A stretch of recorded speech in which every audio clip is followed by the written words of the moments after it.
विश्वासणारे भाऊ बहीण आई वडील सेवक आहेत. आणि ज्यावेळेस त्यांना तारणाचा अनुभव आला त्यावेळेस त्यांना जीवन कसं जगायचं हे समजलं.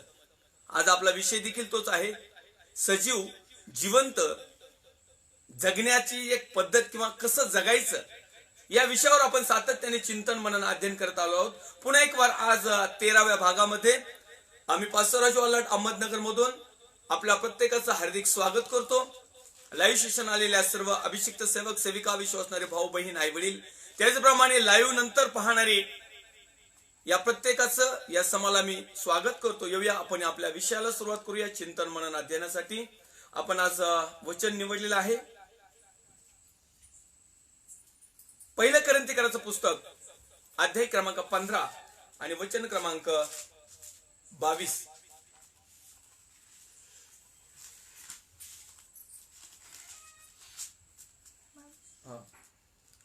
कारण जसे आदमामध्ये सर्व मरतात तसे ख्रिस्तामध्ये सर्व जिवंत केले जातील. या ठिकाणी लिहिलेलं आहे पहिलं कोरिन्थीकराचं पुस्तक अध्याय क्रमांक 15 वचन क्रमांक 22. कारण जसे आदामामध्ये सर्व मरतात तसेच ख्रिस्तामध्ये सर्व जिवंत केले जातील. आदामाप्रमाणे जर का जीवन जगायला सुरुवात केली, कोण आदाम? पहिला मनुष्य. त्याची तुम्ही आणि मी संतती म्हटलं तरी काही वावगं ठरणार नाही. परंतु ज्यांनी ख्रिस्ताचा स्वीकार केलेला आहे, ही जी संतती आहे ती दुसऱ्या आदामाची आहे, त्याला ख्रिस्त म्हटलं गेलेलं आहे.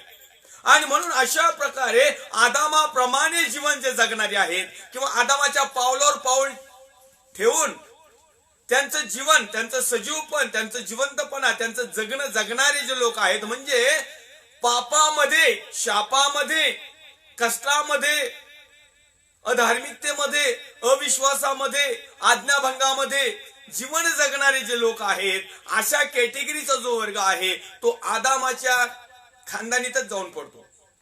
दुसरा एक कॅटेगरीचा वर्ग आहे, वाचूया ते पुस्तक. कारण जसे आदमामध्ये सर्व मरतात तसे ख्रिस्तामध्ये सर्व जिवंत केले जाते. आदामाप्रमाणे जीवन जगलं का समजायचं मरण 100%. कारण आदामाने परमेश्वराची आज्ञा उल्लंघली आणि मग आज्ञा उल्लंघणारे जे आहेत त्यांच्या वाट्याला मरणच येणार, त्यांच्या वाट्याला जीवन येणार नाही, त्यांच्या वाट्याला जिवंतपणा नसणार आहे, त्यांच्या वाट्याला सजीवपणा नसणार आहे, त्यांच्या वाट्याला सार्वकालिक कुठल्याच प्रकारच्या जे वैभवशाली जीवन आहे ते मिळणार नाही. आणि म्हणून माझ्या प्रिय भावांनो आणि बहिणींनो, या ठिकाणी वचन आम्हाला सांगत आहे की ख्रिस्तामध्ये सर्व जिवंत केले जातील.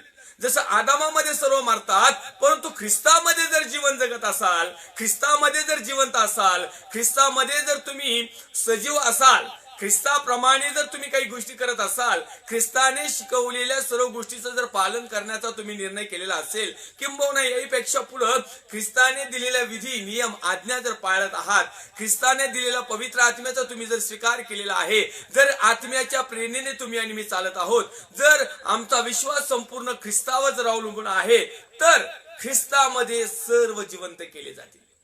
जसं की तो चोर आम्ही पाहिलं की तो म्हटला, हे प्रभू, तू राजवैभवाने ज्यावेळेस येशील त्यावेळेस माझी आठवण कर. आणि त्याच वेळेस त्या आदामामध्ये जीवन जगलेलं असल्या कारणाने, पापामध्ये जीवन जगल्या कारणाने, शापामध्ये जीवन जगल्या कारणाने, आज्ञाभंगामध्ये जीवन जगल्या कारणाने, जगातल्या खेळी खुशालीची हवस ठेवून दुसऱ्यांच्या चोऱ्या लबाड्या डाकू घालण्याच्या कामात त्याने खूप काही मोठा संचय केला असेल. परंतु या संचयामध्ये जीवन जगणारा जो चोर होता, ज्यावेळेस त्याला वधस्तंभावरली शिक्षा ठोठवण्यात आली, त्याच वेळेस तो प्रभू येशूकडे पाहतो आणि ख्रिस्त कशा प्रकारे जीवन जगला त्याच्या पुढे समोर येतं आणि त्याचं जीवन चरित्र त्याला समजतं. तो स्वतःला कबूल करतो, स्वतःला तो धिक्कारतो, स्वतःला तो पापी समजतो. कदाचित स्वतःला तो असं समजला असेल की मी आदामाप्रमाणेच आज्ञा उल्लंघन केलेलं आहे आणि मी परमेश्वराच्या विरोधात पातक केलेलं आहे. त्याला हे समजलं की ख्रिस्तामध्ये जिवंत केल्या जाईल, ख्रिस्तामध्ये मी जिवंत होईल. कारण ख्रिस्त जिवंत असताना त्याने लाईव्ह सेशनला, सजीव असताना, जगत असताना त्याने मेलेल्या मनुष्याला उठवण्याचा देखील चमत्कार केलेला आहे. हे संपूर्ण जगाला, संपूर्ण त्या ठिकाणी परिसराला माहिती होतं आणि म्हणून ख्रिस्तामध्ये सर्व जिवंत केले जातील. सध्याच्या काळामध्ये जीवन जगत असताना जर आम्ही पापाला मेलेलो असेल, परंतु जर आम्ही ख्रिस्ताचा स्वीकार केलेला असेल, जर आज्ञाविधी नियम पाळण्याचा प्रयत्न केला असेल, किंबहुना त्याचा जर आम्ही नेटाने त्याला शोधण्याचा जर प्रयत्न करीत असेल, तर निश्चित अर्थाने आम्ही पुनरुज्जीवन होऊ, आम्ही जिवंत होऊ. आता तुम्ही म्हणाल जिवंत म्हणजे आम्ही आता जिवंतच आहोत, परंतु शास्त्राच्या अनुसार तुम्ही आणि मी मढे. मला त्या शब्द जो आहे मढ म्हणजे प्रेत, म्हणजे मृत्यू, म्हणजे मरण, झोपी गेलेला. परंतु मढ म्हणल्यानंतर जरा व्यवस्थित वाटतं. समस्त लोकांना चालते उठते बसते मढे येतं. हे मढे चार लोकांच्या खांद्यावर जातात, पण आम्ही असे जिवंत मढे आहोत ना, तर आम्ही 4 लोकांना खांद्यावर घेऊन खड्ड्यात टाकतो, 4 लोकांचा सत्यानाश करीतो. ते मढ बिचारे चांगले, कमीत कमी ते गपचिप पडलेलं असतं. ते पाप करीत नाही, हालत नाही, डुलत नाही, काही खायला मागत नाही. तो काहीच म्हणत नाही मला पीठ आणा, का वरून चादर सोन्याची टाका, का फुलं टाका, किंवा माझी कबर चांगली, काहीच नव्हतं, काहीच म्हणत नाही. परंतु हे जिवंत मढ जे आहे ना, या मढ्याला या घरामध्ये राहण्यासाठी किती खुशाली, किती तळतळ, किती धळहळ, किती चिंतन, किती काळजा. आणि हे जिवंत मढ सगळ्या दुनियात हिंडत. आणि हेच मढ जे चांगले आहेत त्यांना पण त्या मातीत लोटीत. मग आदामाप्रमाणे म्हणजे जगाप्रमाणे, सैतानाच्या रूल्स प्रमाणे, स्वतःच्या अट्टहासाने, स्वतःच्या दामडौलासाठी, स्वतःच्या खुशीमध्ये देवाच्या आज्ञा उल्लंघून जे जीवन मनुष्य जगतो, किंवा जो मनुष्य जिवंत राहतो, किंवा जो मनुष्य सजीव आहे असं स्वतःला समजतो, परमेश्वराच्या दृष्टिकोनातून शक्य नाही. आणि म्हणून त्या चोराला समजलं होतं, आणि म्हणून तो प्रभू येशू ख्रिस्ताला म्हणतात की तू राजवैभवाने येशील त्यावेळेस माझी आठवण कर. कारण त्याला माहिती होतं की ख्रिस्तामध्ये सर्व जिवंत केल्या जातील, ख्रिस्तामध्ये सर्व जिवंत केल्या गेले, आणि ख्रिस्तामध्ये सर्व जिवंत राहतील. सर्व प्रकारच्या काळाचा परमेश्वराचा पुत्र प्रभू येशू ख्रिस्त अधिकारी आहे. त्याला आमचा गेलेला भूतकाळ देखील ठाऊक आहे. आम्ही सध्याच्या वर्तमान काळामध्ये सजीव जिवंत जगत आहोत, हा वर्तमान काळ देखील माहिती आहे. आणि आमचा पुढचा येणारा भविष्य काळ देखील त्या ख्रिस्ताला माहिती आहे. कदाचित आम्ही मागच्या काही आमच्या भविष्यात, आमच्या काही भूतकाळामध्ये काही गोष्टी ख्रिस्ताला न आवडणाऱ्या केली असतील, ह्या देखील परमेश्वराला माहिती. परंतु आता आम्ही जिवंत आहोत, तर आम्हाला त्या परमेश्वराचा पुत्र प्रभू येशू ख्रिस्ताला स्वीकारण्याची एक संधी आहे, पश्चाताप करण्याची एक संधी आहे, पापाची क्षमा मागण्याची एक संधी आहे, पाप कबूल करण्याची एक संधी आहे, पाप सोडून देण्याची एक संधी आहे, सत्य स्वीकारण्याची एक संधी आहे, पवित्र आत्म्याच्या प्रेरणेने चालण्याची एक संधी आहे, देवाच्या वचनाप्रमाणे आचरण करण्याची एक संधी आहे, आज्ञा पाळण्याची एक संधी आहे, पवित्र शुद्ध करण्याची एक संधी आहे, देवाच्या समागम राहण्याची एक संधी आहे. आणि जर काही संधी सोडली तर आमचा भविष्य काळ जो येणार आहे, येणारा दिवस, येणारं सजीवपण, येणारं जिवंतपण, येणारं जगणं म्हणजे सार्वकालिक जीवन, सार्वकालिक सजीवता, सार्वकालिक जिवंत राहणं आणि सार्वकालिक जगणं. मग 2 ऑप्शन मध्ये आहे. एक ऑप्शन आहे नरकाच्या राज्यामध्ये सार्वकालिक जीवन, सजीवपणा, जगणं, तिथं मरतच नाही मनुष्य. आणि दुसरं ऑप्शन आहे सुखलोक, स्वर्गाचं राज्य. मग यामध्ये प्रिय हो, ख्रिस्तामध्ये जर असेल तर आम्ही जिवंत केल्या जाऊ. नरकातलं जिवंत पण काय कामाचं? त्या ठिकाणी फक्त यातना, यातना आणि यातना, दुःख, पीडा, याच्या पलीकडे काहीच नाही. परंतु ख्रिस्तामध्ये जर आम्ही आता सध्या लाईव्ह जीवन जर जगलो तर निश्चित अर्थाने आम्ही ख्रिस्तामध्ये जिवंत केले जातील. कदाचित देवाचा पुत्र प्रभू येशू ख्रिस्त येण्यापर्यंत जर कदाचित तुम्ही आणि मी देवाच्या योजनेनुसार जर जिवंत राहिलो तर जिवंतपणेच आम्ही परमेश्वराबरोबर असू. परंतु कदाचित देवाच्या इच्छेप्रमाणे देवाचा पुत्र प्रभू येशू ख्रिस्त येईपर्यंत आम्ही जर जैगिकरित्या झोपी गेलो, मृत झालो, मरण पावलो, थंड पडलो, गार झालो, डेड झालो, आमचं मढ झालं, आमची माती झाली, तर निश्चित अर्थाने ख्रिस्त ज्यावेळेस येईल त्यावेळेस आम्हाला जिवंत केलं जाईल.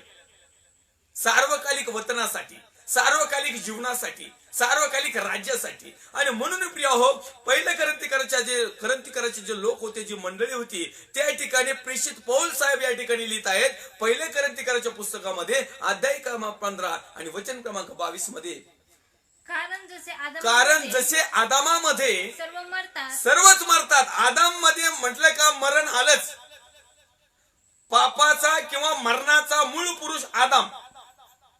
या आदामाप्रमाणे जीवन जगायला सुरुवात केली. या आदामाची कॉपी तयार करायला केली. या आदामाचे गुण काय एखाद्या दुसऱ्या भावामध्ये आले, समजायचं जीवन नाही. पुढे लिहिता येतो तसे ख्रिस्तामध्ये सर्व जिवंत केले जातील. आणि म्हणून तुम्हाला आणि मला जर जिवंत राहायचं असेल, सजीव राहायचं असेल, आम्हाला जर जगायचं असेल, तर आताच परिस्थिती आहे. कारण हे जे तुमचं आणि माझं 60, 70, 80, 90, 100 वर्षाचं जे परमेश्वराने दिलेलं जे आम्हाला जीवन आहे ना, ही सजीवता जी आहे, हे जिवंतपणा जो आहे, हे जगण्यासाठी जी संधी जी दिलेली आहे ना, या संधीचा तुम्ही आणि मी मोठ्या सामर्थ्याने त्याचा उपयोग केला पाहिजे. त्या संधीचा आम्ही फायदा घेतला पाहिजे. अनेक लोक या जीवन जगत असताना त्या आदामाप्रमाणे जीवन जगतात, म्हणजे आज्ञाभंगामध्ये जीवन जगतात. आणि मग ह्या लोकांचा मृत्यू, ह्या लोकांचं मरण हे निश्चित आहे. मरण म्हणजे याचा अर्थ असा आहे, देहाने तर दोन्ही मरणार आहेत. पाप करणाराही मरणार आहे. पाळक साहेब तर पहिले तोंड वासून जातील, परंतु त्याच्याबरोबर बिलिव्हर्स पण जातील. जिवंत कुणी राहणार नाही. देवाची इच्छा असेल तर त्याचा पुत्र येईपर्यंत काही लोक राहतील, तो भाग वेगळा. मरण सगळ्यांना आहे. परंतु जर आदामामध्ये जर मरण, तर आमच्यासाठी शेवटपर्यंत मरण असेल. परंतु ख्रिस्तामध्ये जर आम्ही जीवन जगलो आणि तरी देखील आम्ही देहाने जीवाने जर मरण पावलो, तर प्रभूमध्ये मात्र कायमस्वरूपी आम्ही जिवंत राहू. म्हणजे सार्वकालिक जीवनाचे, म्हणजे स्वर्गाच्या राज्याचे वाटेक राहू. याला म्हणतात सजीवपणा, याला म्हणतात जगणं, याला म्हणतात जिवंतपणा. आम्ही पाहतो की एखाद्या कुटुंबामध्ये जर काही खावयास नसेल, त्या कुटुंबाची जर तारंबळ असेल, त्या कुटुंबाची जर गरिबी असेल, किंवा त्या कुटुंबावर तशा प्रकारचा जर प्रसंग निर्माण झाले असेल, तर लेकरं ज्यावेळेस खाण्यासाठी आपल्या आई आणि वडिलांची वाट पाहतात, आणि ज्यावेळेस आई आणि वडिलांना काही त्यांच्यासाठी काही जगातलं अन्न भेटत नाही किंवा मिळत नाही किंवा त्यांना ते प्राप्त होत नाही, त्यावेळेस ज्यावेळेस आई त्या एका लेकराच्या डोक्यावर नुसता मायेचा जरी हात फिरवला आणि थोडस पाण्याचा एक घोट जरी पाजला, तरी त्या लेकराला भरपूर जेवण केल्याचा आनंद प्राप्त होतो.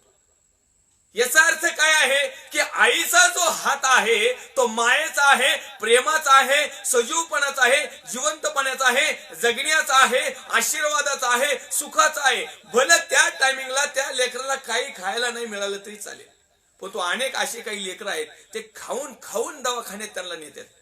इतके पोरं काही खातेत ना, तर त्यांना खाता खाता अँब्युलन्स बोलून दवाखान्यात ऍडमिट करावं लागतं. परंतु त्यांची आई बापानी त्यांच्या डोक्यावर हात फिरू, नाही तर पाठीवर फिरू, नाही तर त्याचं पोट चोळू, त्याला शांती, आशीर्वाद, आनंद, सुख याचा अनुभवच येत नाही, जवळ डॉक्टर त्याचे चांगले 4-5 लाख रुपये उपशित नाही, आणि तरी पण सांगता येत नाही. परंतु जे गरीब आहे, जे प्रभूमध्ये आहे, जे चांगलं नीतिमनाचं जीवन जगणार आहे, जे आलेल्या प्रत्येक परिस्थितीला सामोरं जाणार जे जीवन जगण्याची जी शैली आहे, ज्याला सजीवपणा म्हणतात, ज्याला जिवंतपणा म्हणतात, ज्याला जगणं म्हणतात, ते भलं आमचं गरिबीमध्ये असो, मिडल क्लास मध्ये असो, क्लास 1 मध्ये असो, श्रीमंतीमध्ये असो, गरिबीमध्ये असो, दीनदरिद्रीमध्ये असो, कुठल्याही परिस्थितीमध्ये आमचं जीवन जरी असेल, पण जर तुम्ही आणि मी ख्रिस्तामध्ये जीवन जगत असेल तर आम्हाला जिवंत केल्या जाईल. बाकीच्यांनाही पण जे आदामाप्रमाणे जीवन जगतात, म्हणजे पापामध्ये शापामध्ये जीवन जगतात, त्यांनाही जिवंत केलं जाईल. परंतु त्यांच्यासाठी मृत्यू हा 100% सक्सेस. कारण नरकाच्या राज्यात जीवन जगणं याला जीवन म्हणत नाही. त्याच्यामध्ये सजीव राहणं म्हणजे नाही. हीच सजीवपणा, हाच जिवंतपणा, हेच जगणं आम्हाला कधी समजेल? त्या न्यायाच्या दिवसासाठी. आणखीन एक रेफरन्स पाहूया आपण या ठिकाणी. 2 करंथीकराचं पत्र अध्याय क्रमांक 3 आणि वचन क्रमांक 6. त्यानेच आम्हाला नव्या कराराचे सेवक होण्यासाठी समर्थ केले. तो करार लेखी नव्हे तर आध्यात्मिक आहे. कारण लेख जीवे मारतो, परंतु आत्मा जिवंत करीतो. लेख काय? लेख तो काय करतो? जीव मारितो. आत्मा काय करतो? जिवंत करीतो. आपण सर्वसाधारण मराठी भाषेमध्ये म्हणतो अरे या माणसाने 2-4 कानफाडीत वाढले असतं तरी जमलं असतं राव, थोबाड फोडलं असतं तरी जमलं असतं. पण हा असा काही शब्द बोलतो ना, तो जिव्हारी लागतो, पार काळी छेदून भेदून जात. इतकी तळतळी ती. 2 चापटी माणूस विसरतो, पण बोललेले जे शब्द आहेत ना ते कधीच कोणी विसरत नाही. ही जगाची वस्तुस्थिती. अशाच प्रकारे मी या ठिकाणी सर्वसाधारणपणे या वचनाचा भेद, चिंतन, मनन, अध्ययन तुम्हाला आणि मला जीवन जगत असताना कशा प्रकारच्या गोष्टी आम्ही वावरत आहोत आणि आमच्या चालू जीवनामध्ये घडामोडीमध्ये ह्या घडतात. एखाद्या व्यक्ती ज्यावेळेस आम्हाला अशी एखादा लेख किंवा एखादं वचन किंवा एखादा शब्द, एखादी लाईन असं टाकतो की ते कैक 7 पिढ्यापासून मनुष्य आठवणी ठेवतो. तुमचे आजोबा असे म्हणले होते, खापर पंजोबा असे म्हटले होते, अहो मग प्रभू असं म्हटलं होतं, परमेश्वर असं म्हटलं होतं, यहोवा पण असं म्हटलं होतं. हे नाही समजत. देवाच्या संदेशाने काय सांगितलं हे नाही समजत, परंतु आम्हाला असं बोललो हे समजतं. म्हणजे याचा अर्थ काय करतो, लेख जो आहे, लिहिलेला जो आहे, शब्द जो आहे तो जीवे मारतो. अशाच प्रकारे मी पवित्र शास्त्रामध्ये पाहतो की देवाचं वचन इतकं सक्रिय आहे, दुधारी तलवारीपेक्षा तीक्ष्ण आहे. मज्जा, तंतू, सांधे, आतडे, कातडे जेवढे काही शरीराचे पार्ट आहेत ना, तोडून फोडून आतमध्ये जाऊन एक हातोड्यासारखं आहे. ते काम केल्याशिवाय परत येत नाही. पण आजकाल लोक राहिले नाहीत. आजकाल लोक मनुष्य पण राहिलं नाही, माणूस पण राहिलं नाही. तर रोबोट बनलाय, रोबोट. त्याचे आताडे कातडे म्हणजे वायरी, रोबोट सारख्या वायरी. जसा तो रोबोट चालतो ना मशीनवर, अशा प्रकारचा मनुष्य निर्माण झालेला आहे की जो आदामाप्रमाणे जीवन जगतो. तो आदाम पूर्ण आताड्या कातड्याचा होता, पण आताचे जे आदाम आहेत ना, हे रोबोट झालेले आहेत. हे मशीनवर चालणार आहेत, हे रिमोटवर चालणार आहेत, हे मशिनरीवर चालणार आहेत. यांच्यावर तलवार जरी टाकली ना तर या लोखंडाला काहीच होत नाही. आमच्यामध्ये एक पाषाणमय जे हृदय निर्माण झालेलं आहे, हे जीवन जगत असताना झालेलं आहे. देवाने तुम्हाला आणि मला जेव्हा जन्मास घातलं त्यावेळेस कोणत्याही मनुष्याला, कोणत्याही बाळाला पाषाणमय हृदय नाही दिलं, त्याला मांसमय हृदय दिलं. पण ह्याच मांसमय हृदयाला पुन्हा एक वार लोकांनी जगामध्ये जीवन जगत असताना या मांसमय हृदयाच्या बाजूला रोबोटचं हृदय बसून टाकलं. एक लोखंडाचं चांगल्या प्रकारचं बुलेट प्रूफ, की देवाचं वचन तिथं कामच करीना. इथं जाताना अडकत, काय होतं काय नको, लगेच वायर तुटत यांची, लगेच रोबोट बंद होतो. अशा प्रकारे जीवन जगणारे जे आहेत, हे लेख जो आहे तो जीवे मारतो. देवाचं वचन आमच्यामध्ये पापाला काढतं. आमच्यामध्ये जे पाप आहे ना, तर देवाचं वचन ज्यावेळेस आम्हाला रुततं, टोचतं, आम्हाला असं टेन्शन, ताण दबाव निर्माण करतो, चिड निर्माण करतो, किंवा स्वतःची घृणा वाटायला लागते, किंवा स्वतःला असं वाटतं की मी हे किती पातक केलं. ज्यावेळेस तो आपल्याला तपासायला सुरुवात करतो ना, तर लक्षात राहू द्या, ह्या देवाचं वचन तुमच्या आणि माझ्यासाठी हा लेखाप्रमाणे आहे. ते लेख काय करतं, जीवच मारतं. मग आमचा जीव नाही तर आमच्या जीवात, आमच्या आत्म्यात, आमच्या शरीरात, आमच्या राहण्या, उठण्या, बसण्या, बोलण्यात, आमच्या सजीवपणात, आमच्या जगण्यात, आमच्या जिवंतपणामध्ये जी काही भेसळ निर्माण झालेली आहे, ही भेसळ त्या ठिकाणी स्पष्टरित्या दिसल्या जाते. ज्यावेळेस वचन मनुष्याच्या जीवनामध्ये येतं त्यावेळेस ते वचन जे आहे त्या अंधकाराला फाडून टाकतं, त्या अंधकाराला भेदून जातं, त्या अंधकाराला छेदून जातं, आणि त्या अंधकारामध्ये असणाऱ्या अंधकारातल्या गोष्टी ते आम्हाला दाखवतं. आणि ज्यावेळेस ते वचन आम्हाला दाखवतं, लागलीच आम्हाला त्यातून एक सुंदर अशी संधी मिळते की जे नाही करून आम्ही त्या पापापासून बाजूला जावं, आम्ही त्या दुष्कर्मापासून वळावं, आम्ही त्या सर्व देवाला न आवडणाऱ्या गोष्टीपासून आम्ही बाजूला व्हावं. कारण त्या ठिकाणी आम्ही पाहतो, पुन्हा एक वार त्या आदाम सेठचं आपण उदाहरण घेऊया. ते आदाम पाळक साहेब, आदाम कोण काय नावं, जितके नावं देता येईल आदामला तितके कमी, कारण तो आमचा मूळ पुरुष आहे. आणि म्हणून वचन या ठिकाणी आम्ही पहिलं करंती 15-22 वाचलं तर त्या ठिकाणी लिहिलेलं आहे, आदामामध्ये जे जीवन जगतात ना ते मरतात, पण तू ख्रिस्तामध्ये जे जीवन जगतात ते सर्व जिवंत केल्या जातील. आणि मग तुमचं आणि माझं जिवंतपण म्हणजे नवीकरण. आणि म्हणूनच लेख जो आहे तो जीवे मारितो. जीवे मारितो म्हणजे पापाला मारितो, शापाला मारितो. आमच्या मीपणा, अहमपणा, गर्व, अभिमान, फुशरकी, लबाडकी, जे काही आमच्याकडे ज्या गोष्टी परमेश्वराला न आवडणाऱ्या आहेत ना, ज्यावेळेस देवाचं वचन येतं त्यावेळेस ते वचन या गोष्टीला भेदून छेदून जातं आणि आम्हाला शुद्ध, पवित्र आणि ख्रिस्तामध्ये बनवतं. परंतु अनेक लोक आहेत ते ख्रिस्ताचं जीवन जगण्याच्या ऐवजी आदामाचं जीवन जगायला पसंत करतात.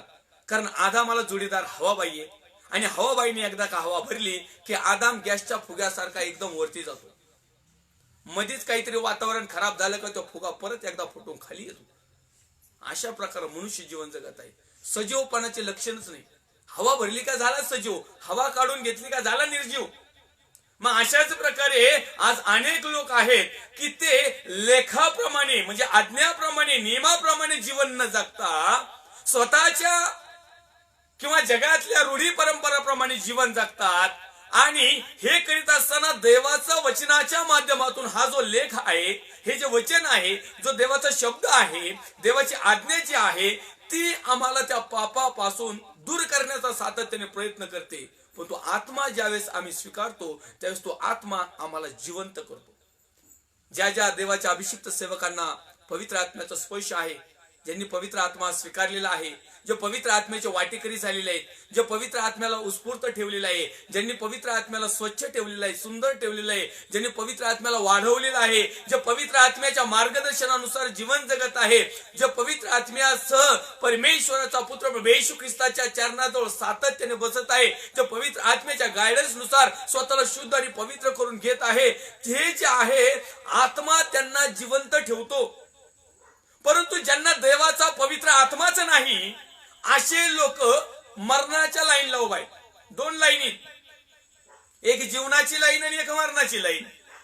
मग अनेक लोकांना ज्यांना देवाचा आत्मा चालवत नाही किंवा देवाच्या आत्म्याप्रमाणे चालत नाहीत किंवा ते सजीव जात नाहीत किंवा ते जीवन जगत नाहीत किंवा ते जिवंत असताना देवाच्या आत्म्याला कुठल्या प्रकारचं लवलशच देत नाही, असे लोक ज्यावेळेस जीवन जगतात, सजीव असतात, ते लाईव्ह सेशन मध्ये असतात, त्यावेळेस ते मरणाकडे चाललेले असतात.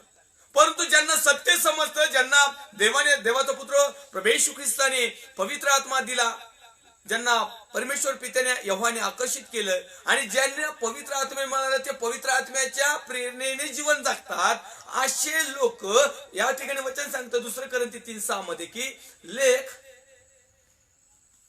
कारण लेख जीवे मारतो परंतु आत्मा जिवंत करीतो. आत्मा जो आहे तो आम्हाला कायम जिवंत ठेवतो, जिवंत करीतो. एक तो आम्हाला मरूच देत नाही. पण तो अनेक लोकांनी काय केलंय, देवाचे आत्मे मिळून देखील ते मेले. म्हणजे काय, त्यांनी पाप केलं. एक देवाची दया आहे, देवाची कृपा आहे. जर का पवित्र आत्मा त्यावेळेस जसा प्रेषितांच्या काळामध्ये उतरला होता, ज्यावेळेस प्रेषितांच्या काळामध्ये जे देवाच्या आत्म्याचं कार्य जे चालू होतं, तेच जर सिच्युएशन परमेश्वरने आज जर ठेवली असती ना, ते जगाची लोकसंख्या कितीतरी पटीने आधीच कमी झाली असती. कारण अनेक असे भाऊ बहिणी, आई वडील, याजक, पास्टर, रेव्हरंड, पाळक साहेब, फादर साहेब आणि बरेचसे असे साहेब आहेत की आत्मा मिळून देखील आत्म्याच्या विरोधात लाभारी करतात. हनन्या आणि सफीरा पवित्र आत्म्याच्या मार्गदर्शनानुसार आपली जमीन विकल्यानंतर प्रेषितांच्या चरणाजवळ दिली. परंतु त्याच्या अगोदर जसं या एदेन बागेत आदामाने एकमेकाच्या कानात कुचकुच करून ते फळ खाल्लं, तोडलं, काय व्हायचं ते केलं, अशाच प्रकारे जमीन विकल्यानंतर हे दोघं घरात गेले. त्यांनी काय कानात काय खुसफुस केली, काही रक्कम दोघांच्या संमतीने बाजूला ठेवली आणि बाकीची उरलेली प्रेषितांच्या चरणाजवळ आणून ठेवली. आणि वरून तोंड वरून करून सांगते, घ्या साहेब, पालक साहेब, पास्टर साहेब, आमचा दशमांश, आमची देणगी, आमची मिळकत घ्या आणि ज्यांना जशी जशी गरज आहे त्यांना तुम्ही द्या, आम्ही ही परमेश्वराला समर्पित केली. मग देवाचा सेवक त्या ठिकाणी विचारत आहे, Hananya pastor, Hananya brother, Hananya भाऊ, ही जमीन एवढ्यालाच विकली होती का? तो म्हणला येस, एवढ्यालाच विकली होती. तो म्हटला तू पवित्र आत्म्याशी लबाडी केलीस. तत्क्षणी तो त्या ठिकाणी मरण पावला. देवाच्या आत्म्याच्या विरोधात ज्यावेळेस त्यांनी कार्य केलं त्याच वेळेस त्या ठिकाणी तो जिवंत राहिला नाही, तर मृत झाला. शरीराने, देहाने त्या ठिकाणी समाप्त झाला. या ठिकाणी वचन सांगता आत्मा जिवंत करीतो. आता या ठिकाणी देवाच्या आत्म्याच्या विरोधात ज्यावेळेस त्यांनी काम केलं तर आत्मा तुम्हाला आणि मला सजीव कसा ठेवील? आत्मा तुम्हाला आणि मला जिवंत कसा ठेवील? आत्मा तुम्हाला आणि मला व्यवस्थित आशीर्वादित जीवन जगण्याचा आशीर्वाद कसा मिळेल? जर आम्ही देवाच्या आत्म्याला जर आत्म्याच्या प्रेरणेने चाललो तर निश्चित अर्थाने आत्मा आम्हाला जिवंत ठेवील, आत्मा आम्हाला जिवंत करतो, आत्मा आम्हाला जिवंत करील देखील. परंतु या ठिकाणी थोड्या वेळ झालं, सफीरा सिस्टर मार्केटमध्ये गेल्या होत्या. सफीरा सिस्टरला काहीच माहिती नव्हतं इकडे आमच्या मिस्टरांचं काय झालं. मग ती सुद्धा प्रेषिताच्या चरणाजवळ आली आणि त्या ठिकाणी प्रेषित साहेबांना त्या ठिकाणी प्रेषितांनी त्या ठिकाणी तिला विचारलं, सिस्टर सफीरा कशा आहात तुम्ही? तिला खूप छान, कारण काही आता जमीनच विकली होती, माल पाणी झाला होता. हे सिस्टर 100% तिकडे ब्युटी पार्लरला गेले असाव्यात आणि तिकडून आले ते भूतासारखं तोंड करील. आणि मग त्या ठिकाणी ते म्हणतात, होय आम्ही एवढ्यालाच जमीन विकली. मग त्या ठिकाणी देवाचे सेवक प्रेषित त्यांना म्हणत आहेत, तुम्ही दोघांनी मिळून देवाच्या आत्म्याची परीक्षा का पाळली, किंवा दोघांनी संगत मन मिळून देवाच्या आत्म्याशी लबाडी काय केली? ज्या वेळेस ही तुमची होती ही तुमचीच होती ना, आणि ज्यावेळेस विकली तरी ती तुमचीच होती ना, यावर अधिकार तुमचाच सर्वस्वी होता ना, तरी देखील तुम्ही संगनमत करून देवाच्या आत्म्याशी लबाडी का केली? आणि त्याच ठिकाणी तो म्हणत आहे, आताच तुझ्या नवऱ्याचे पुरून आलेले चौघ खांदेकरी होते ना, खड्डा खाणारी, टिकाव खोरे खमिले संगच असणारी, आता या दाराजवळच आहेत, एवढ्यातच पुरून आलेत. तत्क्षणी ती देखील त्या ठिकाणी ती पडते खाली आणि लागलीच तिचा देखील त्या ठिकाणी मृत्यू होत आहे, ती मरण पावत आहे. आत्मा जिवंत करीतो, परंतु ज्या वेळेस त्या आत्म्याला आम्ही जिवंत ठेवू, ज्यावेळेस आम्ही त्या आत्म्याच्या प्रेरणेने आम्ही जीवन जगायला सुरुवात करू, परंतु जर का आम्हाला पवित्र आत्मा मिळून देखील, पवित्र गोष्ट समजून देखील, सत्य समजून देखील, वचन समजून देखील, ख्रिस्त समजून देखील, आमच्या पापाची क्षमा होऊन देखील, परमेश्वराने मला आशीर्वादित जीवन दिलेलं असून देखील, आम्हाला निवडलेलं असून देखील, पाचारण केलेलं असून देखील, जर तुमचा आणि माझा जर नाश होत आहे, केवळ पवित्र आत्म्याच्या विरोधात काम केल्याने, केवळ जगाप्रमाणे जीवन जगणारे, केवळ 1 कोरिंथी 15:22 प्रमाणे ख्रिस्तामध्ये जे सर्व जिवंत केल्या जातात, त्याच्या अगोदर लिहिलं की आदामामध्ये सर्व मारतात. आदामाप्रमाणे जर का आम्ही जीवन जगायला सुरुवात केलं तर निश्चित अर्थानं आमच्या वाट्याला मरण ही 100%. अशाच प्रकारे हनन्या आणि सफीरा हे देवाच्या पवित्र आत्म्याच्या सानिध्यामध्ये, सहभागितीमध्ये, प्रेषितांच्या सानिध्यात, आणि विशेष करून त्यांनाही समजलं होतं पवित्र आत्मा आहे म्हणून. त्यांना जर पवित्र आत्मा नाही असं जर समजलं असतं ना, तर त्यांनी त्यांची जमीन विकून प्रेषितांच्या चरणाजवळ ठेवलीच नसती. म्हणजे याचा अर्थ पवित्र आत्मा आहे आणि पवित्र आत्म्याच्या प्रेरणेने त्यांनी ती जमीन विकली आणि प्रेषिताच्या चरणाजवळ ठेवली. पण मधल्या काळामध्ये काय झालं, हे दोघं कोपऱ्याला गेले, कानकूस केली, खुसफुस केली, काहीतरी दोघांचं बिनसलं, कुठंतरी तेल टाकलं, कुठंतरी काडी लावली सैतानाने. यांनी त्यांना संधी दिली आणि त्यांनी पवित्र आत्म्याशी लबाडी, चक्क पवित्र आत्म्याशी लबाडी. योहान 4:24 मध्ये लिहित आहे, देव आत्मा आहे. जो देव आहे तो आत्मा आहे, आणि त्यांनी डायरेक्ट त्या देवाशीच लबाडी केली. आणि मग देवाशी लबाडी करणारा मनुष्य जगेल काय? आज देखील प्रिय तुम्ही आणि मी देवाशी लबाडी करणारे लोक आहोत. जरी मी पास्टर असेल, रेव्हरंट असेल, जरी देवाचा सेवक असेल, माझ्याकडून देखील अनेक प्रकारच्या देवाला न आवडणाऱ्या गोष्टी घडतात, आमच्याकडून प्रत्येकाकडून घडतात. परंतु आज देवाने थोडंसं शिथिल ठेवलेलं आहे. परमेश्वर यहोवाने तर काही शिथिल ठेवलेलं नाही, परंतु आजही तो देवाचा पुत्र प्रभू येशू ख्रिस्त, ज्याने 2000 वर्षापूर्वी स्वतःचं जीवन समर्पित केलं, आज देखील तो न्यायाचा दिवस येण्याच्या अगोदर पर्यंत तुम्हाला आणि मला संधी देत आहे. आणि तुमच्या आणि माझ्या वतीनं तो माझ्या यहोवा परमेश्वराकडे विनंती करीत आहे की एवढा वर्ष याला राहू द्या, मी खत पाणी घालीन, याला देवाच्या वचनाचा मांडा पोचवील, यांच्यापर्यंत सत्य पोचवील, यांच्यापर्यंत पवित्र आत्म्याचं मार्गदर्शन गायडन्स पोचवील, यांच्यापर्यंत ख्रिस्ताप्रमाणेचे रूल पोचवील, त्यांना सगळ्या प्रकारच्या आज्ञा नियम मी शिकवील. एवढ्या वर्षी राहू द्या, त्यांना पवित्र आत्म्याच्या प्रेरणेने मी जगायला शिकवील, त्यांच्यासाठी मी कुंपण राहील, त्यांना तुम्ही काही स्पर्श करू नका. आणि जर ह्या वर्षी नाही राहिलं ना, खुशाल याला उपटा, बांधावर न्या आणि याला काडी लावून द्या. पण आज तुम्हाला आणि मला तशी स्थिती परमेश्वराने निर्माण केली नाही. ज्या अर्थी तुम्ही आणि मी जीवन आहोत, ज्या अर्थी तुम्ही आणि मी जिवंत आहोत, ज्या अर्थी तुम्ही आणि मी जगत आहोत, ज्या अर्थी तुम्ही आणि मी सजीव आहोत, तरी देखील देवाला न आवडणाऱ्या गोष्टी आमच्याकडून घडतात. आणि आज तागायत देखील आम्ही जिवंत जर आहोत, तर ही दुसरी तिसरी नसून तुमचा माझा जगाचा उद्धार करता प्रभू येशू ख्रिस्त याची दया आणि प्रेम आणि कृपा आहे. म्हणून आज आम्ही सजीव आहोत, म्हणून आज आम्ही जिवंत आहोत, म्हणून आज आम्ही जीवन जगत आहोत. तर म्हणून माझ्या प्रिय भावांनो, बहिणींनो, आई आणि वडिलांनो, आदामाप्रमाणे जीवन जगायचं सोडून द्या. अनेक लोक आदामाप्रमाणे जीवन जगतात.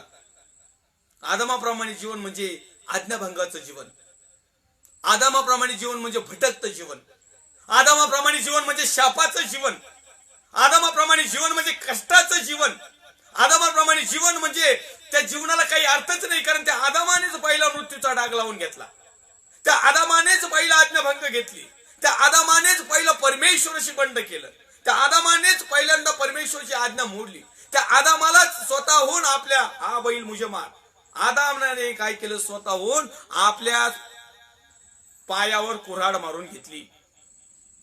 आणि म्हणून एक मराठीमध्ये एक म्हण आहे, कुऱ्हाडीचा दांडा गोतास काळ. म्हणजे जे कुऱ्हाड आहे ना, जे दुसरं लाकूड तोडती ना, तर जोपर्यंत कुऱ्हाडीला दांडा लाकडाचाच बसत नाही तोपर्यंत ते दुसरं लाकूड तोडीत नाही. आणि म्हणून ती म्हण आहे, कुऱ्हाडीचा दांडा गोतास काळ. मग देव आहे, देवाने त्याच्या प्रमाणे सदृश्य निर्माण केलेला आदम जो आहे तोच खरा आमच्यासाठी काळ बनला, तो खरा दांडा. आणि तुम्ही मी कुऱ्हाडी. आज आपण काय करत आहोत, त्याच्याप्रमाणेच करत आहोत. परंतु या ठिकाणी ख्रिस्तामध्ये सर्व जिवंत केल्या जातील जर ख्रिस्ताचे नियम जर आम्ही पाहिलं. म्हणून तर आम्ही पाहतो या पवित्र शास्त्राच्या वचनामध्ये, नव्या करारामध्ये, पहिला आदाम, पहिला मनुष्य हा घातक किंवा शापात किंवा त्यांच्याद्वारे मरण प्राप्त झालं किंवा मरण मिळालं किंवा मरण हे बक्षीस भेटलं. परंतु दुसरा मानव, दुसरा मनुष्य जो ख्रिस्त आहे त्याच्यापासून आम्हाला जीवन प्राप्त झालं. पहिला आदाम हा मृत्यू करता झाला, परंतु दुसरा आदाम म्हणजे प्रभू येशू ख्रिस्त जीवन करता झाला. आणि म्हणून आमचं जीवन जगत असताना त्या दुसऱ्या आदाम म्हणजे प्रभू येशू ख्रिस्ताकडे आम्ही वळलो पाहिजे, त्याच्या गोष्टीकडे आम्ही जास्तीत जास्त लक्ष दिलं पाहिजे.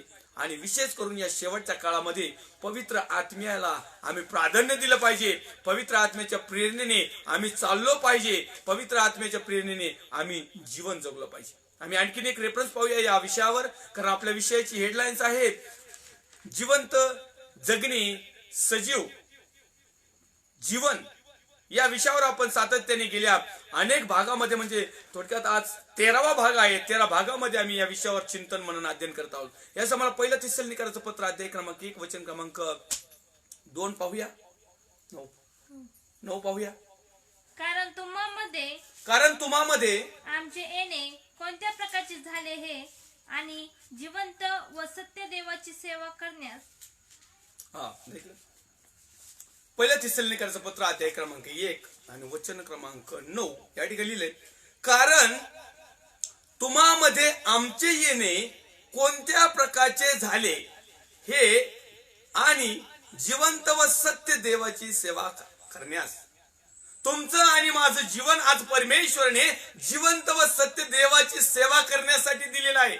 आज जे आम्ही जीवन जगत आहोत ना, जे आज आम्ही जिवंत आहोत ना, जे आज आम्ही सजीव आहोत ना, तर जोपर्यंत आम्ही आहोत तोपर्यंत आमचं इथलं राहणं जिवंत देवासाठी असावं. याचा अर्थ असा मला म्हणायचं नाही की कुटुंबासाठी जगू नका म्हणून. जर तुम्ही ख्रिस्तामध्ये जर जगत आहात, जर तुम्ही जिवंत आहात आणि जिवंत परमेश्वरासाठी जर जगत आहात, जर तुम्ही सत्य देवाची सेवा करत आहात किंवा करण्याचा निर्णय केलेला असेल, तर तुमच्या आणि माझ्या जगण्याला खरा अर्थ आहे. कारण 9व्या क्रमांकाचं वचन जर आम्ही पाहिलं, कारण तुम्हामध्ये आमचे येणे कोणत्या प्रकारचे झाले हे आणि जिवंत व सत्य देवाची सेवा करण्यास आणि त्याचा पुत्र येशू याची स्वर्गातून येण्याची वाट पाहण्यास तुम्ही मूर्तीपासून देवाकडे कसे वळला हे ते आपण होऊन आम्हाविषयी सांगतात. त्या पुत्राला म्हणजे येशूला देवाने मेल्यातून उठवले व तो आपल्या भावी क्रोधापासून सोडविणार आहे. आमच्या जीवनामध्ये येणारे जे क्रोध आहे, भावी क्रोध, आताच जाऊ द्या, आताचा क्रोध काहीच नाही, हे फक्त ट्रेलर, हे शॅम्पल, हे काहीच नाही, अजून पिक्चरचं कुठलंच नावही पडलं नाही, काहीच नाही, ही फक्त ऍडव्हर्टाईज आली. तर ऍडव्हर्टाईज मध्ये सगळं जग घाबरून गेलंय. परंतु ज्यावेळेस देवाचा क्रोध येईल ना खरोखरच, त्यावेळेस त्या क्रोधापासून वाचण्यासाठी तुम्हाला आणि मला आमचं जीवन प्रभू मध्ये जगणं खूप महत्वाचं आहे, विश्वासामध्ये जगणं खूप महत्वाचं आहे, पश्चातापामध्ये जगणं खूप महत्वाचं आहे, देवाच्या आज्ञाविधी नियमामध्ये जीवन जगणं खूप महत्वाचं आहे. आणि म्हणून आम्हाला जिवंत व सत्य देवाची सेवा करायची आहे. आम्ही जर जिवंत आहोत ना, तर आमचा देव जिवंत आहे. आम्ही जर मृत झालेलो आहोत ना, आम्ही छाती ठोकपणे कितीही सांगितलं ना, आमचा देव जिवंत आहे, आमचा देव जिवंतच राहील. कारण तो होता, तो आहे आणि तो राहणार आहे. परंतु आम्ही मात्र जीवन जगत नाही, आम्ही मात्र जिवंत नाही. सत्य देवाची सेवा कर. देव जो आहे तो सत्य आहे, खरा आहे. मग तो जर खरा आहे तर आमच्यामध्ये खोटेपणा का, आमच्यामध्ये सांगढोंग का, आमच्यामध्ये लुटालूट का, आमच्यामध्ये लाभासाठी तोंड पूजापणा का, आमच्यासाठी नुसतं दुसऱ्याचं नुकसान करायचं ना आपलंच घर भरायचं का, दुसऱ्याचे मेंढर चोरून आणायचे ना आपल्याच मंडळीत कोंबायचे हे का, दुसऱ्याचं वाटलो हीच इच्छा ठेवायची असं का? याचा अर्थ आम्हाला सत्य माहिती नाही. याचा अर्थ आम्ही दुसऱ्या देवाची सेवा करीत आहोत. आणि दुसरा देव म्हणजे पैसा, दुसरा देव म्हणजे हैवान इब्लिस, दुसरा देव म्हणजे या जगातल्या सगळ्या खेली खुशाली. आणि याची सेवा करीत असताना आपण मेलो काय जिवंत राहिलो काय काही अडचण नाही. परंतु सत्य देवाची सेवा करण्यासाठी आम्हाला जिवंत राहावं लागेल. म्हणजे त्या मृतावर, म्हणजे त्या पापावर, कारण पापाचं वेतन मरण आहे, या पापावर विजय मिळवावा लागेल. म्हणजे या पापाला गाडावं लागेल आणि जीवनामध्ये घेऊन जिवंत राहावं लागेल. आणि मग आम्हाला समजेल सत्य, मग आम्ही त्या देवाची सेवा करू. अनेक लोकांना सत्यच समजलं नाही आणि ते लागले देवाची सेवा करायला. पुढे चालून मग त्यांना त्या गोष्टीची जाणीव झाली, परंतु त्यावेळेस वेळ गेलेली होती. प्रत्येक टायमाला चोरासारखी संधी मिळणार नाही. अनेक माझे प्रिय भाऊ बहिणी आई वडील आहेत, ते म्हणतात काय नाही पास्टर, ते चोराला नाही का प्रभू येशू ख्रिस्त शेवटच्या टायमाला मला 1-2 मिनिटात खेळ झाला असेल हो, फार तर फार एका घंट्याचा वेळ झाला असेल, चोराला आश्वासन देऊन लगेच पूर्ण झालं. आम्ही काय नाही पास्टर, कसंही जीवन जगा, चोरासारखं शेवटी माझं प्रभू तू राजवैभव येशील माझी आठवण कर. प्रभू म्हणशील मी तुला आताच आठवण करतो, तुला डायरेक्ट न्याय करायचंच माझ्या हातात आहे, तुला डायरेक्ट तिकडे पाठवतो, तुझं पार्सल डायरेक्ट नरक राज्यात तिथं जाऊन उघडन. जिवंत व सत्य देवाची सेवा, जिवंत देवाची सेवा करायची तर आम्ही जिवंत पाहिजे. मढ उठून देवाची स्तुती करू शकत नाही, मुर्दा उठून टाळ वाजवू शकत नाही, मुर्दा उठून ढोलकी वाजवणार नाही, मुर्दा उठून गिटारही वाजवणार नाही. पण आताचे मुर्दे आहेत ना, वा वा वा, स्टेजवर जाऊन किती वाजवितात, काय काय वाजवितात, याची गॅरंटी वॉरंटीच नाही. हे जिवंतपणाचे लक्षण नाहीत का? पण एखाद्या फिल्म मध्ये बघतो ना, मुर्दे उठत ते सांगडे येतात असे असे करीत लटकीत, तशा प्रकारचं जीवन आहे. रोबोटचं जीवन झालंय. रिमोट कंट्रोल सैतानाच्या हातात, जगाच्या हातात, खेली खुशालीच्या हातात, पैशाच्या हातात, सत्तेच्या हातात. देवाच्या हातात आम्ही चालतच नाही. देवाच्या हातामध्ये जर आम्ही चाललो असतो तर आज आम्ही जिवंत असतो. देवाच्या हातामध्ये जर चाललो असतो तर आज आम्ही सत्याची बाजू धरली असती, सत्य आम्ही सेवा केली असती, आचरणही केलं असतं. आणि म्हणून माझ्या प्रिय भावांनो, बहिणींनो, आई आणि वडिलांनो, या ठिकाणी पहिलं थिस्सलुनिकराचं पत्र त्याचा अध्याय क्रमांक 1 आणि वचन क्रमांक 9 मध्ये म्हणतंय, जिवंत व सत्य देवाची सेवा कर. कर. आज आम्ही कुणाची सेवा करीत आहोत? आज आम्ही पोटाची सेवा करीत आहोत, आज आम्ही पैशाची सेवा करत आहोत, आज आम्ही संस्थेची सेवा करत आहोत, आज आम्ही मिनिस्ट्रीची सेवा करीत आहोत. प्रभूची सेवा करीतच नाहीत लोक. उठ सूट नुसतं जगातली, आणि सेवा तर करतो 100%. एखाद्याला विचार, hello brother, how are you? I am fine. What are you doing नाव? I am preacher, I am apostle, I am फलाना माय फलानो. काय चाललंय काय? नुसतं म्हणायचं मी मोठमोठ्याला भविष्यवक्ता आहे, मी लीडर आहे, मी गिटार वाजू स्पेशलिस्ट आहे, मी ऑर्गन स्पेशलिस्ट आहे, माझ्याशिवाय काही आराधना होतच नाही, मी एका संडेला जर दांडे मारली तर आराधना बंद, मी सुपाऱ्या घेऊ स्टेजवर काम करतो, मला जर प्रार्थनेची जर ओपन सभेला जर आमंत्रण मिळालं तर मी मोठं 50,000चं पॅकेज मिळाल्याशिवाय आराधनेलाच जात नाही. अरे काय आहे काय? याचा अर्थ आहे बिझनेस. याचा अर्थ आम्ही देवाची सेवा करत नाही. याचा अर्थ आम्ही पैशाची सेवा करतो, जगाची सेवा करतो, सैतानाची सेवा करतो, आज्ञाभंगाची सेवा करतो, आपल्या स्वतःच्या स्वार्थाची सेवा करतो, पोटाची खळगी भरण्यासाठी दुसऱ्याचं पोट फाडितो. जिवंत व सत्य देवाची सेवा करायला लावली. आणि जो सेवक आहे ना, त्याने जिवंत पाहिजे, तो सत्य पाहिजे. एक छोटस उदाहरण सांगू इच्छितो या ठिकाणी. मी एली नावाचा एक याजक होता, पालक साहेब. त्याला 2 मुलं होते, फिनेस आणि अपनीस. हे 2 पाळकाची मुलं म्हटल्यानंतर यांना वाटलं का आपले काय निम्यारातला आपल्या बापाने नुसतं कागद जरी रंगवला का रेव्हरेंड, बिशप, डॉक्टर, कॉर्डिनेटर काय वाटण ती पदवी देईन आपल्याच बापाच्या हातात येईल. हे गेले एका गावामध्ये, पवित्र शास्त्रातलं उदाहरण आहे पण मी माझ्या गावरान भाषेमध्ये सांगतो. हे गावामध्ये गेले एका अशुद्ध आत्म्याला दटवायला. वागणं नीट नाही, सगळं कुकर्माचं, हे चालते उठते बडे, हे सगळ्यात मोठे दुष्ट आत्मी. हे गेले ओरिजिनल दुष्ट आत्म्याला काढायला.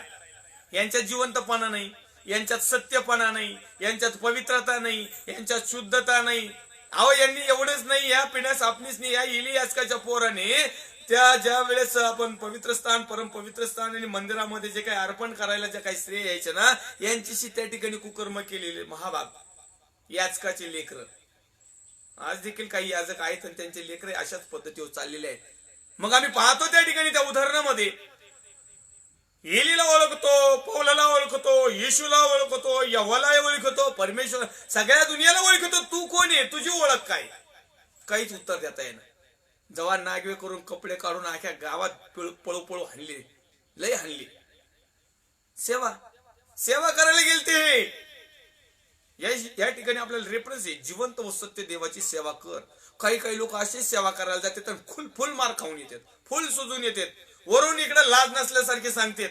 देवासाठी सहन करणं खूप गरजेचं आहे. निंदा होईल, लोक छेडतील, लोक मारतील, लोक थुकतील.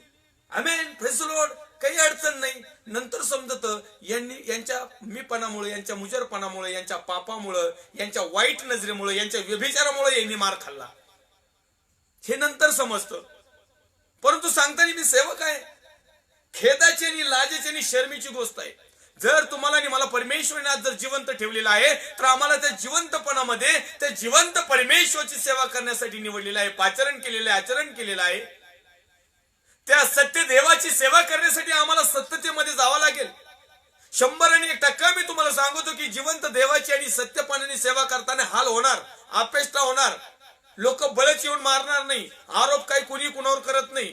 बोटावर तुळूक मोजणारे लोक आहेत, जे परमेश्वराने स्वतः त्यांना रक्तसाक्षीसाठी निर्माण केलेत ना, अशाच लोकांचा छळ होतो. उठून सुटून कुणाचाही होत नाही.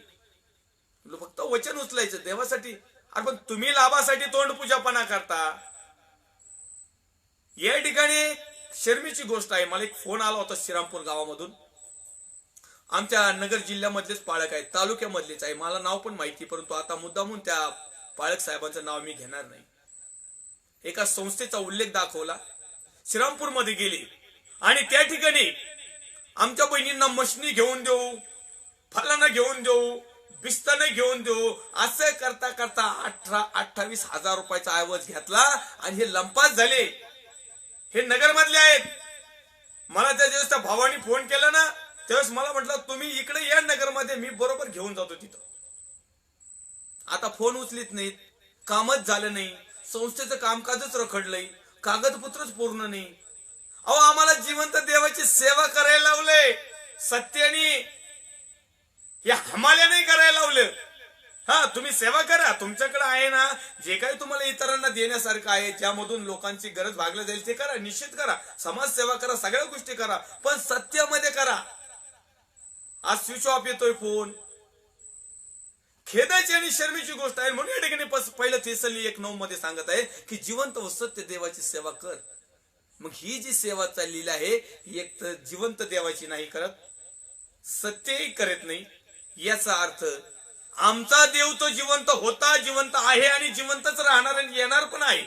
आणि तो आम्हाला जिवंतपणीच घेऊन जाणार आहे. आणि जरी आम्ही मरण पावलेलो असेल, पण तो ख्रिस्तामध्ये जर झोपी गेलेला असलं तर तेही आम्हाला परत जिवंतच करणार आहे आणि तेही सार्वकालिक जीवनासाठी जिवंत ठेवील. हा भाग वेगळा. परंतु आता तुम्हाला आणि मला लाईव्ह जीवन जगायला जी संधी मिळाली, त्या जिवंत परमेश्वराची आराधना करण्यासाठी, त्याची सेवा करण्यासाठी, त्याच्यामध्ये जीवन जगण्यासाठी, त्याच्यामध्ये सजीव राहण्यासाठी जी काही संधी परमेश्वराने तुम्हाला आणि मला दिली, त्या परमेश्वराने दिलेली संधी आम्ही सत्यतेने तिच्याशी वर्तावं. पहिलं थेसलोनिकरांचं पत्र अध्याय क्रमांक 4 वचन क्रमांक 17 मध्ये आणखीन एक रेफरन्स आहे, पाहूया आपण. नंतर जिवंत उरलेले आपण त्याच्याबरोबर प्रभूला सामोरे होण्यासाठी मेघारूढ असे अंतराळात घेतले जाऊ आणि तसेच सदा सर्वदा प्रभूजवळ राहू सदा सर्वदा प्रभूजवळ राहू. हे सदा सर्वदा प्रभूजवळ नाही राहणार, हे सदा सर्वदा नरकात राहणार, हे सदा सर्वदा इथंच भटकणारे, हे सदा सर्वदा त्या सैतानाला जे काही त्याच्यासाठी प्लॅन करून ठेवलेलं ना परमेश्वराने, निभिंद काळो, गंधर्व अग्नी, काय काय आता ते मला नाही सांगता येणार. आत्म्याने जर प्रकटीकरण दिलं तर निश्चित नरकाच्या राज्यात काय काय यातना होणार आहे सांगेल, परंतु मी मनानेच काही सांगू शकणार नाही. पण हे निश्चित निबिंद काळोख आमच्यासाठी 100% असेल जर आम्ही परमेश्वराबरोबर सदाजीवी जिवंत आणि परमेश्वराबरोबर राहणार यामध्ये जीवन जगण्यासाठी जर आम्ही लाईव्ह सेशनला जीवन जगत असलो तर. पण जर का आम्ही जगातलं जीवन जगत आहोत, जर का आम्ही खोटं नाटं जीवन जगत आहोत, जर का थोड्याशा गोष्टीसाठी आम्ही आमचं सार्वकालिक जीवन जर धिक्कारीत आहोत, तर या जीवनाला अर्थ नाही, या जिवंतपणाला अर्थ नाही, या सजीवपणाला अर्थ नाही. पुन्हा एक वार वाचूया ते वचन 4:17 शेवटची लाईनिंग वाचा. 2 लाईन 1 लाईन वाचा. नंतर जिवंत उरलेले आपण त्याच्याबरोबर प्रभूला सामोरे होण्यासाठी मेघारूढ असे अंतराळात घेतले जाऊ आणि तसेच सदा सर्वदा प्रभूजवळ राहू. सदा सर्वदा प्रभूजवळ राहू. तसेच अंतराळातून तसेच सदा सर्वदा प्रभूजवळ राहू. ज्यांना ज्यांना वाटतं ना सदा सर्वदा प्रभूजवळ राहायचं, त्यांनी सत्कर्म करायला चालू करायचं, त्यांनी जिवंत देवाला ओळखायचं, त्यांनी सत्य देवाची सेवा करायची, सत्यतेने करायची, आत्मेने खरेपणानेच करायची. आणि ज्याला वाटतं ना सदा सर्वदा आम्ही त्या काळोखातच राहू, त्या नरकाच्या याच्यातच राहू, वेलकम. आता वेळच गेलेली आहे. आता दाजी हाजी करायची वेळ नाही, आता बदलण्याची वेळ आहे, पश्चातापाची वेळ आहे, परमेश्वराला स्वीकारण्याची वेळ आहे. आता भाऊ दादा करायची वेळ नाही. कवर अचानक जर देवाचा पुत्र प्रभू येशू ख्रिस्त मेघारूढ होऊन जर आला ना, तर या ठिकाणी या वचनामध्ये आम्हाला सांगता आपल्याला मेघारूढ होऊन आपण सदा सर्वदा त्याच्या बरोबर जाऊ. मग त्या टायमिंगला जर आम्ही तयारीत जर नसलो तर कसं काय मेघारूढ होऊन जातो. आणि जरी समजा परमेश्वराने नेलंच आम्हाला, कारण मूर्ती देखील जमिनीतून उठणार आहेत, पण ते स्पेशल कोठ्यासाठी उठणार आहेत. जिवंत माणसं देखील परमेश्वराबरोबर जाणार आहेत, परंतु विशेष अशा घटनेसाठी जाणार आहेत. आणि ती घटना म्हणजे न्यायाचा दिवस. मग त्या न्यायाच्या दिवसामध्ये आमचा न्याय आम्हाला इथंच समजला पाहिजे. आमचा बाप आहे ना तो, मग आमच्या बापाचे गुण आम्हाला माहिती पाहिजे, आमच्या बापाच्या आज्ञा आम्हाला माहिती पाहिजे, आमच्या बापाचा चांगुलपणा माहिती पाहिजे, आमच्या बापाच्या प्रॉपर्टीवर आमचा हक्क. जगातल्या बापाच्या प्रॉपर्टीवर कसं माझ्या बापाचं आहे, माझ्या बापाचं आहे, तुझ्या काय बापाचं जाते. मग अशाच प्रकारे माझ्या बापाचं स्वर्गाचं राज्य आहे ना, तर मग ते पूर्णपणे माहिती पाहिजे. नुसतं म्हणायचं नाही मी स्वर्गाच्या राज्यात जाईल. स्वर्गाच्या राज्याची माहिती काय, स्वर्गाच्या राज्यात काय माहिती का, स्वर्गाच्या राज्यात कसं जीवन आहे माहिती का, स्वर्गाच्या राज्यात किती पवित्रता लागते माहिती का, स्वर्गाच्या राज्यात किती सत्यता आहे माहिती का, स्वर्गाच्या राज्यात सतत जिवंतपणा आहे माहिती का, स्वर्गाच्या राज्यात मरण नाही म्हणजे पाप नाही. मग आम्ही जर इथं सगळं करतो तर आम्ही ओळखून घ्यायचं आम्ही स्वर्गाच्या राज्यात अजिबातच नाही.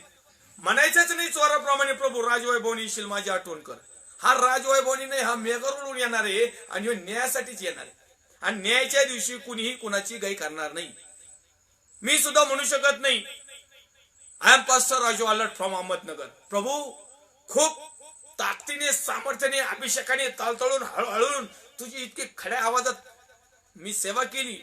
सरक बाजूला, माझ्या बजेट मध्ये बसत नाही ना, बाजूला सरक. याला उचला, पहिलं या पाळक साहेबांना उचला, याचे हातपाय बांधा, याला अंधार कोठडीत टाकून द्या. ह्या सगळ्यांचा न्याय झाल्यावर याला घेतो मग तिकडं कुठंतरी टाकतो. ही परिस्थिती आमच्यावर येऊ नये. कदाचित या आत्म्याचा नाश होऊ नये, जीवाचा नाश होऊ नये, शरीराचा नाश होऊ नये. कारण दिवस थोडके राहिलेले आहेत, वेळ थोडका राहिलेला आहे. जो येणार आहे तो वेळ करणार नाही, उशीर करणार नाही. आता त्याने उशीर केलेला आहे, याचा अर्थ तुम्हाला आणि मला संधी दिलेली आहे की आम्ही त्या जिवंत परमेश्वराची जिवंतपणे, सत्य परमेश्वराची सत्याने, आत्मा असणाऱ्या परमेश्वराची आत्म्याने उपासना करणारे लोक व्हावं. त्यावेळेस आम्ही जिवंत जाऊ, त्यावेळेस आम्ही मेघारूढ होऊ, त्यावेळेस आम्ही सदा सर्वदा प्रभू जवळ राहू. सदा सर्वजवळ प्रभू मध्ये राहू म्हणजे काय? इथंच प्रभू मध्ये चिटकून बसायला पाहिजे. इथं प्रभू जवळ नाही राहायचं, इथं प्रभूच्या काहीच गोष्टी मानायच्या नाही. मग तो मनुष्य सदा सर्व काळासाठी प्रभू बरोबर कसा राहील, कसा जाईल? आपण आपल्याच मनाने न्याय करायचा, आपल्याच मनाने निर्णय घ्यायचा, आपण आपलंच आत्मपरीक्षण करायचं. दुसऱ्याचं ते बाबून आपलं ते काट्ट करायचंच नाही. आपलं काट्ट एका बाबू पहिलं वागायचं. म्हणजे मी व्यवस्थित आहे का, मी सत्यामध्ये आहे का, मी जिवंत आहे का, मी आत्मेने खरेपणाने सेवा करत आहो का, मी देवाच्या रूल प्रमाणे आम्हाला जर तपासलं तर निश्चित अर्थाने कोणताही भाऊ कोणत्याही भावावर दोष करणार नाही. आणि नाहीतरी अनेक असं सत्य सांगितल्यानंतर अनेक लोक म्हणतात, बाळक साहेब पहिलं तुमचं बघा, नंतर लोकांना सांगा. प्रत्येकाच्या जीवनामध्ये काही ना काही पाप आहे. बायबल हे देखील सांगते, तुझ्या भावाच्या डोळ्यात बघणारा पहिलं तुझ्या डोळ्यात बघ. तुझ्या डोळ्यातलं तुला चांगला मोठाल्या भिगाच्या काचाने टपुऱ्या काचाने दिसलं ना, मग तुझ्या भावाच्या डोळ्यातलं आणखीन तुला स्पष्ट दिसल, आणखीन स्पष्ट दिसल. आपण फक्त दोष लावतो, हे अस्पष्ट दिसतं आपल्याला. परंतु माझ्यामध्ये जर तो दोष नसेल, माझ्यामध्ये ते जर पाप नसेल, माझ्यामध्ये जर ते खोटेपणा नसेल, माझ्यामध्ये जर जगाच्या गोष्टी नसतील, तर निश्चित अर्थाने मी आत्म्याच्या सामर्थ्याने देव मला माझ्या भावाच्या डोळ्यात किंवा त्याच्या कुटुंबात किंवा त्याच्या वागण्यात, उठण्यात, बसण्यात, सेवेमध्ये किंवा त्याच्या जीवनामध्ये काय हे 100% दाखवील. आणि त्या भावाचा नाश होऊ नये म्हणून देवाचा आत्मा त्याच्याविषयी शिकविल. तो त्याला दोष देईल, ताडण देईल, समज देईल, कृपा देईल, त्याला क्षमा देखील करील, यासाठी की माझ्या भावाचा नाश होऊ नये. म्हणून अनेक लोकांना असे मेसेज ज्यावेळेस येतात ना, आत्म्याच्या प्रेरणेने किंवा सत्य टोचणारी, त्यावेळेस ते म्हणते कामातून गेलेले, येड झाले, हा एकटाच जाणार आहे स्वर्गाच्या राहत, आम्ही बाकीचे सगळे नरकात. यालाच एकट्याला समजत, आम्हाला काही समजतच नाही का? देवाच्या आत्म्याला हो, आज देखील तुम्हाला आणि मला संधी आहे. आज ही संधी स्वीकारणं खूप महत्वाची आणि गरजेची आहे. या समाला आपला या ठिकाणी वेळ झालेला आहे. पुन्हा एक वार पुढच्या लाईव्ह सेशनला आपण याच विषयावर चिंतन मनन अध्ययन करणार आहोत. एक जाता जाता एक रेफरन्स वाचूया. पहिलं तिमोथेचं पुस्तक अध्याय क्रमांक 3 वचन क्रमांक 15 आणि पुढच्या भागामध्ये आपण या वचनावर चिंतन मनन अध्ययन करणार आहोत. पहिलं तिमोथी 3:15. 3:15 सत्याचा स्तंभ. तरी पण मला उशीर लागल्यास सत्याचा स्तंभ व पाया अशी जी जिवंत देवाची मंडळी आहे, तिच्यात म्हणजे देवाच्या घरात कसं वागलं पाहिजे हे तुला समजावं. या विषयावर आपण उद्या चिंतन मनन अध्ययन करूया. पुन्हा एक वार देवाचे सर्व अभिषिक्त सेवक सेविका, विश्वासणारे भाऊ बहीण, आई वडील या प्रत्येकाचं मी पास्टर राजू आल्हाट अहमदनगर मधून मनापासून हार्दिक स्वागत करतो. आणि खरोखर आज आम्ही या वचनाप्रमाणे जीवन जगावं ही देवाची, पवित्र आत्म्याची, परमेश्वराची, यहोवा देवाचा पुत्र प्रभू येशू ख्रिस्ताची इच्छा आहे. आज देखील आम्ही याप्रमाणे जीवन जगावं. खरोखर त्या चोराप्रमाणे आम्हाला संधी आहे. आणि आज आम्ही पाश्चाताप करावा, पापाची क्षमा मागावी. आणि आजच्या दिवसापासून जे परमेश्वराने आम्हाला जीवन दिलेलं आहे, जे जिवंत ठेवलेलं आहे, जे आम्ही जगत आहोत, ते आता प्रभूसाठी जीवन जगावं, यासाठी परमेश्वराने आम्हाला मार्गदर्शन करावं. म्हणून येऊया आपण प्रत्येक जण आपण मिळून त्या परमेश्वराच्या चरणाजवळ आपण प्रार्थना विनंती करूया. पवित्र थोर सेनाधीश दे बापा, जसे तसे तुझ्या पवित्र हातामध्ये येत आहोत. प्रभू येशू ख्रिस्ताच्या प्रेमाने आणि सामर्थ्यवान नावात आम्ही प्रार्थना विनंती करतो. विशेष करून आजच्या वचनावर जे चिंतन मनन अध्ययन केलेलं आहे, ते वचन परमेश्वर देवा माझ्यासाठी, ऐकणाऱ्यासाठी, लाईव्ह असणाऱ्यांसाठी, यानंतर पाहणाऱ्यांसाठी, मीडियातील सर्व लेकरांसाठी आणि संपूर्ण लोकांसाठी प्रिय बापा आहे, ते आम्ही ग्रहणी आणि त्याप्रमाणे फॉलोअप करावं म्हणून तो आम्हाला सहाय्य मार्गदर्शन कर. या समोर मी प्रार्थना करतो माझ्या भारत देशासाठी, त्यात करून विशेष करून माझ्या महाराष्ट्र राज्यासाठी, महाराष्ट्र राज्याचे मुख्यमंत्री माननीय उद्धवजी साहेब, त्यांचे सर्व सहकारी टीम, त्याचप्रमाणे सर्व पोलीस डिपार्टमेंट, डॉक्टर्स, नर्स, सेवाभावी संस्था, वैयक्तिक लोक, बिलिवर्स भाऊ बहीण, आई वडील, सर्व देवाचे अभिषिक्त सेवक सेविका, विश्वासणाऱ्या संस्था, त्याचप्रमाणे ज्या ठिकाणी मिनिस्ट्री आहेत, ज्या सत्यामध्ये समर्पित आहेत, जे तुझे सेवक वर्ग आहेत, सेविका आहेत, त्या प्रत्येकाला मी तुझ्या पवित्र हातामध्ये देतो. या ठिकाणी या परमेश्वर समयाला ज्या कोरोना सारख्या भयानक जी लाट पुन्हा एक वार आलेली आहे आणि ज्या रोगानं ज्या मरीनं जे थैमान घातलेलं आहे, प्रभू येशू ख्रिस्ताच्या सामर्थ्यवान नावात या मरीपासून या घातक आजारापासून तुझ्या प्रत्येक बिलिवस भावाचं, बहिणीचं, आई वडिलांचं, सेवक सेविकांचं संरक्षण कर. त्याचप्रमाणे परमेश्वर मी विनंती करतो, आमच्या महाराष्ट्र राज्य आणि भारत देशातील सर्व लोकांचं तू तारण कर, त्यांना सुरक्षा दे. मरणाच्या त्या मरीपासून परमेश्वर बाप्पा जसं तुझा सेवक मध्ये उभा राहिला आणि ती मरी त्या ठिकाणी थांबली, तसंच परमेश्वर बाप्पा तुझ्या अनेक अभिषिक्त सेवक सेविकांनी जे विश्वासणारे जे सत्यामध्ये समर्पित आहे यांनी प्रार्थनेच्या माध्यमातून मध्ये उभा राहावं आणि या मरीला थांबवण्यासाठी तू त्यांना सामर्थ्याने अभिषेक द्यावं, अशी देखील तू कृपा कर. या समाल मी प्रार्थना करतो प्रभू येशू ख्रिस्ताच्या नावामध्ये. आम्ही ज्या ज्या गावामध्ये, जिल्ह्यामध्ये, तालुक्यामध्ये, खेड्यामध्ये, शहरामध्ये, सिटीमध्ये, गावतळ्यामध्ये, त्याचप्रमाणे गाववाड्यामध्ये, कॉलनीमध्ये परमेश्वर आम्ही राहत आहोत, त्या प्रत्येक ठिकाणी तुझ्या प्रिय लेकरावर तुझं संरक्षण असू दे. स्तोत्र 91 आमच्या प्रत्येकासाठी आम्ही क्लेम करतो आणि त्यासाठी पहिल्या प्रथम आम्हाला सत्यामध्ये समर्पित कर. आम्हाला पापाचा पश्चाताप करण्याची संधी दे आणि परमेश्वर दे बाप्पा, ज्याप्रमाणे सोर म्हटलं तू राजवैभव बनवशील त्यावेळेस माझी आठवण कर. परंतु परमेश्वर दे बाप्पा,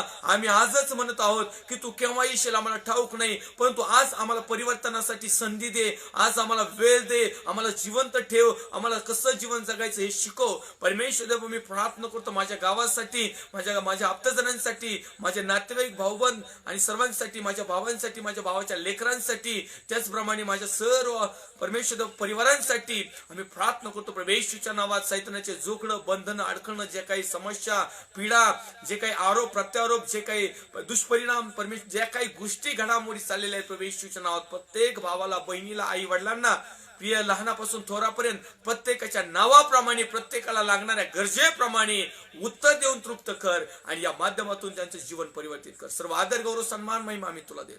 ख्रिस्त येशू जो होता, जो आहे आणि जो येणार आहे, त्या पवित्र प्रभू येशू ख्रिस्ताच्या प्रेमळ आणि सामर्थ्यवान नावात मागतो, स्वर्गीय पित्यात होईल. आमेन. प्रभू येशू रक्त की जय, प्रभू येशू रक्त की जय, प्रभू येशू रक्ताचा जयकार असो. आमीन, आमीन, आमीन. Praise the Lord. Thank you. God bless you.